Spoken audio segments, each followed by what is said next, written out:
Sir ఇప్పుడు మనం చూసుకున్నట్టయితే షాపింగ్ మాల్స్‌లో ఏదైనా ట్రయల్ రూమ్స్‌కెళ్తాము. మా బాయ్ గాని, గర్ల్ గాని ట్రయల్ రూమ్స్‌కెళ్తాము. లేకపోతే ఏదైనా వాష్‌రూమ్స్‌కెళ్తాము. సో, ఈ సిట్యుయేషన్స్‌లో అక్కడ హిడెన్ కెమెరాస్ అంటూ పెడతారు సార్. ఐ మీన్ వాళ్ళకి గూడా తెలీదు కెమెరా ఎక్కడున్న మొత్తం ప్లెయిన్‌గా ఉండిద్ది వాళ్ళకి గూడా తెలీదు. సో, కొంతమంది స్నానానికి ఐ మీన్ బయటకి ఎప్పుడన్నా ఫ్రెండ్స్‌తో బయటికెళ్ళినప్పుడు ఐ మీన్ బయట ఒక ట్రెక్కింగ్‌కెళ్ళినప్పుడు అక్కడ వాటర్ ఫాల్స్ దగ్గర అక్కడ వాళ్ళు డ్రెస్ చేంజ్ అప్పుడు ఎవరో వీళ్ళ గ్యాంగ్‌లో ఎవరో ఫోటోలు తీసి మళ్ళీ వాళ్ళకి బ్లాక్‌మెయిల్ చేయడం గాని, వేరే వెబ్‌సైట్స్‌లో పెట్టడం గాని. సో, ఇలాంటివి మనం చూస్తున్నాం గదా! ఒకవేళ అది గనుక ప్రూవ్ అయినట్లయితే సో, దానికి ఎలాంటి శిక్షలుంటాయి సార్? తప్పకుండా అండి. నాకు తెలిసి మీరు ఈ క్వెషన్ ఎందుకు అడుగుతున్నారంటే, జస్ట్ 2 మంత్స్ బిఫోరే ఒక హాస్టల్‌లో బాత్రూమ్‌లో కెమెరా పెట్టేసి చాలామంది వీడియోసు, అవును. ఫోటోస్ ఆంధ్రాలో తీయడం జరిగింది. జరిగింది. ఆంధ్రాలో ఆంధ్రాలో జరిగింది. జరిగింది. ఇప్పుడు తెలంగాణ గూడా అక్కడిక్కడ జరుగుతున్నాయి. కొన్ని చూస్తున్నాం మనం. అంటే హ్మ్. కొంతమంది అల్లరి చేసేవాళ్ళు అబ్బాయిలు గావచ్చు, షాపింగ్ మాల్స్‌లో కావచ్చు, చిన్న చిన్న స్టోర్స్‌లో ఇప్పుడు షాపింగ్‌కెళ్తారు. అక్కడ గావచ్చు. ఇవన్నీ జరుగుతూ ఉన్నాయి. దీన్ని చట్టంలో వయోరిజం అంటారు దీన్ని. వయోరిజం అంటారు. ఓకే. ఓకే. ఒక అమ్మాయి అనుమతి లేకుండా ఎవరైనా సరే ఒక అమ్మాయి ప్రైవేట్ ఫోటోస్ తీస్తే వాళ్ళకి ఫస్ట్ టైమ్ అయితే 1 ఇయర్ నుంచి 3 ఇయర్స్ వరకు జైలు శిక్ష, జరిమానా లేకపోతే 2 విధించే అవకాశం ఉంటది ఫస్ట్ టైమ్ అయితే. ఓకే. కొంతమంది ఏం చేస్తుంటారు, ఈ నేరం చేసిన తర్వాత బయటకొచ్చిన తర్వాత తిరిగి మళ్ళీ అదే నేరం చేస్తుంటారు. హ్మ్. ఒకవేళ తిరిగి చేస్తే మాత్రం సెకండ్ టైమ్ చేస్తే 3 ఇయర్స్ నుంచి 7 ఇయర్స్ వరకు జైలు శిక్ష లేకపోతే జరిమానా కూడా ఉంటది. ఎందుకంటే ఒక అమ్మాయి ప్రైవేట్ పార్ట్స్ అంటే ఏంటిది? చెస్ట్ గాని, లేపోతే లోయర్ బాడీ పార్ట్స్ అవి ఫోటోలు, వీడియోస్ తీస్తే మాత్రం వాళ్ళకి ఈ సెక్షన్ కింద బిఎన్ఎస్ సెక్షన్ 77 కింద కఠిన కారాగార శిక్ష, అలాగే జరిమానా గూడా ఉంటది. ఓకే. ఐపీసీ సెక్షన్‌తోని కంపేర్ చేసుకుంటే కొత్త బిఎన్ఎస్ సెక్షన్ ప్రకారం మాత్రం మంచి శిక్ష ఉంటది. ఒకవేళ వాడు ఫోటోస్ ఇవి అప్‌లోడ్ చేసిండనుకోండి, ఓకే.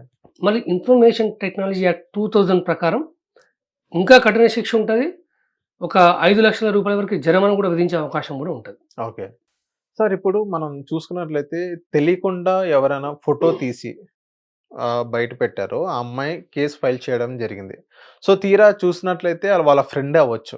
సో, మన ఫ్రెండే గదా! నేను కేస్ వాపస్ తీసుకుంటాను. ఆ సిట్యుయేషన్‌లో అయితే పోలీసులు ఓకే తీసుకోండి అంటారా? లేకపోతే ఏదైనా కౌన్సెలింగ్ ఇచ్చి మళ్ళీ కేస్ అలాగే కంటిన్యూ చేసే అవకాశాలున్నాయంటారా? అటువంటి పరిస్థితుల్లో ఏమవుతుందంటే ఫస్ట్ రిటర్న్ కంప్లెయింట్ ఇచ్చారనుకోండి పోలీస్ స్టేషన్‌లో. వాళ్ళకి ఇన్‌కన్వీనియంట్‌గా ఉందనుకోండి. హ్మ్. ఎందుకంటే అనుమతి లేకుండా ఎవరు ఫోటోలు తీయకూడదు. హ్మ్. మామూలు ఫోటోలు తీసి అప్‌లోడ్ చేస్తే దానికి పెద్ద ప్రాబ్లమ్ ఏముండదు. ఓకే. కానీ మామూలు ఫోటోలు తీసినా కూడా it is my violation of privacy అని చెప్పేసి ఎవరైనా కంప్లెయింట్ పెడితే అప్పుడేం చేస్తారు, మాక్సిమం ఇద్దరిని కూర్చోబెట్టి కౌన్సెలింగ్ ఇచ్చి పంపించేస్తారు.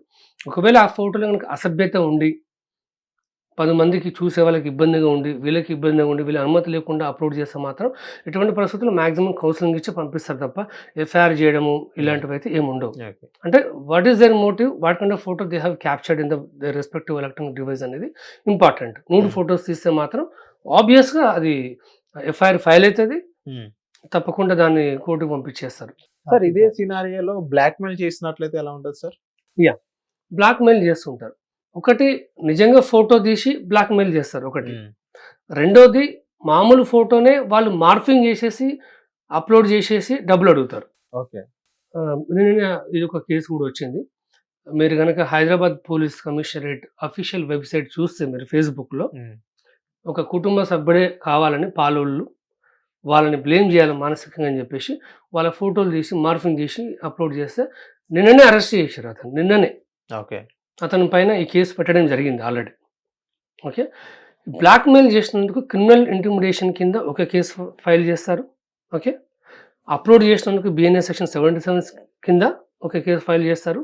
నంబర్ ఆఫ్ కేసెస్ అనేవి పెరిగిపోతాయి. నంబర్ ఆఫ్ సెక్షన్స్ అనేవి పెరిగిపోయి ఒక స్ట్రింజెంట్ పనిష్మెంట్ అనేది తప్పకుండా వాళ్ళకుంటది. ఓకే. సార్ ఇప్పుడు మనం ఇది సోషల్ మీడియాలో చూస్తున్నాం. ఇద్దరు రిలేషన్‌లో ఉంటే ఒకళ్ళు ఫోటోస్ ఒకళ్ళు గాని, ఒకళ్ళు వీడియోస్ ఒకళ్ళు గాని, ఐ మీన్ వాళ్ళు ఫిజికల్‌గా కలిసినా గాని ఇప్పుడు ప్రెజెంట్ వీడియో షూటింగ్ చేస్తున్న పరిస్థితి మనం చూసాం. అలాంటి సినారియోలో కూడా ఆ వీడియోస్ చూపించి అమ్మాయి అబ్బాయిని గాని, లేకపోతే అబ్బాయి అమ్మాయిని గాని బ్లాక్‌మెయిల్ చేసినట్లయితే వాళ్ళు కూడా శిక్ష పడే అవకాశాలున్నాయా సార్? ఉంటది. హ్మ్. తప్పకుండా ఉంటది. ఎందుకంటే ఇప్పుడు సోషల్ మీడియాలో ఇప్పుడు అందరికి వీడియో కాల్ ఫీచర్ ఉంది. ఫేస్‌బుక్ కావచ్చు, ఇప్పుడు వాట్సాప్ కావచ్చు, ఏదైనా కావచ్చు. హ్మ్. ఫస్ట్ 2 రకాలుగా జరుగుతుంది నేరాలు. తెలిసిన వ్యక్తులు, తెలియని వ్యక్తులు. తెలియని వ్యక్తులు గనక వీడియో కాల్ చేస్తే, మనం జనరల్‌గా మనం ఏదో ఒక పనిలో ఉంటాం మనం. హ్మ్. సడెన్‌గా వీడియో కాల్ వస్తది. వీడియో కాల్ వచ్చినప్పుడు మీరేం చూస్తారు జనరల్‌గా? నేమ్ చూస్తారు. అవును. ఓకే. మీకు రమ్య అనే ఒక అమ్మాయి పరిచయం ఉందనుకోండి. ఫేస్‌బుక్‌లో. మీరు చాటింగ్ చేస్తున్న అమ్మాయితోని మంచి ఫ్రెండ్‌షిప్. రమ్య ఇనిషియల్ ఏదో ఒక ఉందనుకోండి. పూర్తి పేరు. ఓకే. హ్మ్. మీరేం చేస్తారు? ఆ అమ్మాయి ఫోన్ చేస్తే మీరు ఎత్తుతారు కదా! ఫోన్. అవును. ఇప్పుడు ఫేస్‌బుక్‌లో మీరు చూసుకుంటే అడ్వకేట్‌లు గాని, పోలీసులు గాని, సెలబ్రిటీస్ గాని, జర్నలిస్ట్‌లు గాని, మీలాంటి జర్నలిస్ట్‌లు గాని ఎవరైతే కొంచెం ఫేమ్ ఉన్నారో మోర్ థాన్ 1000 సబ్‌స్క్రైబర్స్ ఎవరికైతే ఉన్నారో సేమ్ నేమ్‌తోని అకౌంట్ క్రియేట్ చేస్తారు. హ్మ్. మీరు ఏవైతే అప్‌లోడ్ చేసిరో ఫోటోలు వాళ్ళు కూడా అప్‌లోడ్ చేస్తారు. అట్లా ఫేక్ ప్రొఫైల్ క్రియేట్ చేసేసి ఫ్రెండ్ రిక్వెస్ట్ పంపించుకొని ఆ నేమ్ నుంచి కాల్ చేస్తారు. వీడియో కాల్ చేస్తారు. ఓకే. ఇంటి పేరుతో సహా ఇప్పుడు రమ్య అనే అమ్మాయి ఇంటి పేరు మీకు తెలుసు. ఆమె దగ్గర నుంచి ఫోన్ వస్తే మీరైతే అవాయిడ్ చేయరు కదా! నా అవును. ఫ్రెండే కదా అని చెప్పేసి మీరు ఎత్తేస్తారు. ఎత్తేసేసరికి అక్కడ వేరే పర్సన్ ఉంటారక్కడ. హ్మ్. మన ఫేస్ అక్కడ కనిపిస్తది. అక్కడ వేరే ఆమె ఉంటది. మీరు రియలైజ్ అయిపోయి కట్ చేసే లోపల ఈ 5 సెకండ్స్‌లో అది క్యాప్చర్ అయిపోతే అయిపోతది. హ్మ్.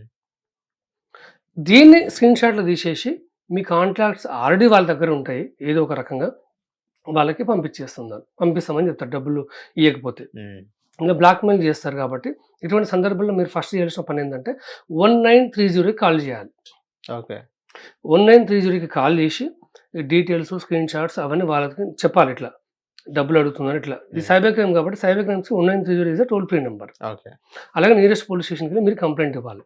ఇస్తే దానిపైన పోలీసులు చర్యలు తీసుకుంటారు. కానీ ఒక్కటే ఒక పెద్ద రిలీఫ్ ఏముండాలంటే మీకు జస్టిస్ జరగాలంటే మీరు మెంటల్‌గా ఏం ప్రిపేర్ కావాలంటే ఆ స్క్రీన్ షాట్ వాళ్ళు షేర్ చేస్తారని ప్రిపేర్ కావాలి. అమ్మాయిలు గాని, అబ్బాయిలు గాని హ్మ్. మీరొక స్టేటస్ పెట్టుకోవాలి. వాట్సాప్‌లో, సోషల్ మీడియాలో. నేను అన్‌నోన్ నంబర్ నుంచి కాల్ వస్తే ఫోన్ ఎత్తిన. తీరా ఎత్తిన తర్వాత వాళ్ళు ఇట్లా స్క్రీన్ షాట్ తీసుకున్నారు. హ్మ్. నాకు వాళ్ళకి సంబంధం లేదు. మీరు దీన్ని ఎవరిని నమ్మొద్దు అని చెప్పి స్టేటస్ పెట్టాలి. హ్మ్. అంతే తప్ప లోగా ఫీల్ కావద్దు. ఓకే. ఓకే. మధ్యప్రదేశ్‌లో ఒక ఇన్సిడెంట్ జరిగింది. ఆమె మంచి గృహిణి ఆమె. మంచి హ్మ్. ఫ్యామిలీ విమెన్ ఆమె. ఎవడో ఫోన్ చేసిండు. ఇట్లా సైబర్ క్రిమినల్. ఆమె ఎవరో అనుకోని వీడియో కాల్ ఎత్తింది. తీరా చూస్తే వాడక్కడ నగ్నంగా ఉన్నాడు. హ్మ్. వీడు స్క్రీన్ షాట్స్ అన్ని తీసేసుకుండు. డబ్బులు బ్లాక్‌మెయిల్ చేసిండు. ఇయ్యకపోతే నేనంతా షేర్ చేస్తా అని చెప్పేసి. అటు కుటుంబ సభ్యులకు చెప్పలేక, ఇటు డబ్బులు పంపియలేక ఆమె సూసైడ్ చేసుకుందామె. ఓకే. అంత చిన్న విషయానికి. హ్మ్. కుటుంబ హస్బెండ్‌కి, అత్తమామలకు చెప్పేసి ఇట్లా జరిగిందని చెప్పేస్తే ఆళ్ళు నమ్ముతారు కదా! ఇబ్బంది ఉండదు కదా! అవును. So, how you are looking at the problem is important. అంటే the way of angle is very important. Yes. అట్లా మనం మెంటల్‌గా స్ట్రాంగ్‌గుంటే ఏ సైబర్ క్రిమినల్ ఏం చేయలేడు. ఓకే. ఇంకా మోస్ట్ ఇంపార్టెంట్ థింగ్ ఏంటంటే ఇప్పటి వరకు సైబర్ క్రిమినల్స్ సైబర్ క్రైమ్ జరిగినాయి కదా! కొన్ని కోట్ల రూపాయలు జరిగినాయి కదా! రీసెంట్ కూడా ఒక సైబరాబాద్ కమిషనర్ 9,00,00,000 వరకు రికవరీ చేసింది. ఓకే. ఓకే. చాలా రికవరీ చేస్తారు. సైబర్ క్రిమినల్స్ బారిన పడిన బాధితుల్లో 100%లో 99.99% మొత్తం చదువుకున్న వాళ్ళే ఉన్నారు. హ్మ్. ఆ 0.1% మాత్రమే చదువుకున్నోళ్ళు ఉన్నారు. హ్మ్. మీరు ఊర్లో ఉన్న ఆయనకి ఫోన్ చేసి నీ ఓటీపీ నంబర్ చెప్పు, ఈ నంబర్ చెప్పంటే ఎవర్రా నాకు ఫోన్ చేస్తున్నావు? నా నంబర్ అడుగుతావరా? అని చెప్పేసి తిట్టి పట్టేస్తారు. అవును. మనోళ్ళు ఏం చేస్తారు may know from which bank you are calling? What is your name? What is designation? What is the purpose? అది అంటే నీ సోషల్ మీడియాలో చూసి నీ డేట్ ఆఫ్ బర్త్ చెప్పి నీ పేరు చెప్తాడు. Your date of birth is so and so, your full name is this one right అంటే యెస్ అని అంటారు. And your staying this locality yes అంటే యెస్ అంటారు. నువ్వు పనిచేస్తున్న కంపెనీ పెడతావు కదా! Your working in Satyam company right అంటే యెస్ అంటావు. Okay. I'm calling from so and so bank and being bank manager I'm updating your all financial details. So now you will get a OTP number sir అని చెప్పేసి వాడు ఏదో ఒకటి OTP number అడతాడు. నువ్వు చెప్తావు. నీ అకౌంట్ నీళ్ళైపోతుంది. అర్థమైంది. సో చదువుకున్న వాళ్ళే చాలా డబ్బులు మోసపోతారు. They should be very much cautious. Thank you sir.